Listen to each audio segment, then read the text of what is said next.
جناب انور ابراہیم جو ملیشیا کے نئے وزیر اعظم منتخب ہوئے ہیں، وہ کوئی پاکستان میں وہ کئی مرتبہ آ چکے ہیں، انہوں نے جیلیں کاٹیں، بڑی قربانیاں دی انہوں نے.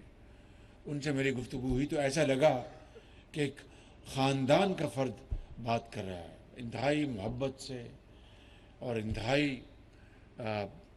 برادرانہ انداز میں انہوں نے بات کی. ان کا کہ شہباز شریف صاحب، پاکستان میرا دوسرا گھر ہے اور میں پاکستان کئی مرتبہ آیا ہوں. پھر مجھ سے انہوں نے کچھ اردو میں بات کی اور مجھے بڑی شرم آئی کہ مجھے ملیشین زبان کا مجھے ادراک نہیں ہے.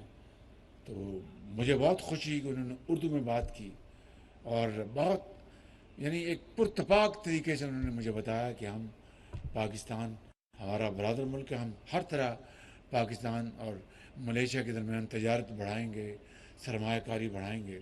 اور ہم انشاءاللہ انہوں نے کہا کہ میں وفد بھجواؤں گا وہاں پر جنیوا میں. خود وہ انہوں نے کہا کہ میں زوم کے ذریعے میں انشاءاللہ شرکت کروں گا، زوم کے ذریعے.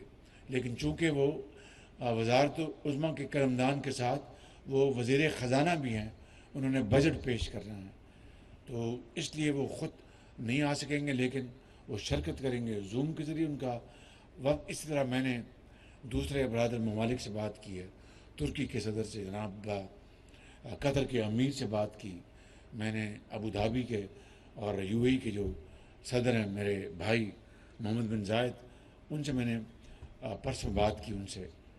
تو سب نے بڑی گرم جوشی کا اظہار کیا. لیکن میرے بزرگوں، بھائی اور بہنوں، پاکستان کو پاؤں پہ کھڑا کرنے کے لیے خود ہمیں پہلے ہمت کرنی ہوگی اور قربانی اور احسار کے جذبے سے آگے بڑھنا ہوگا.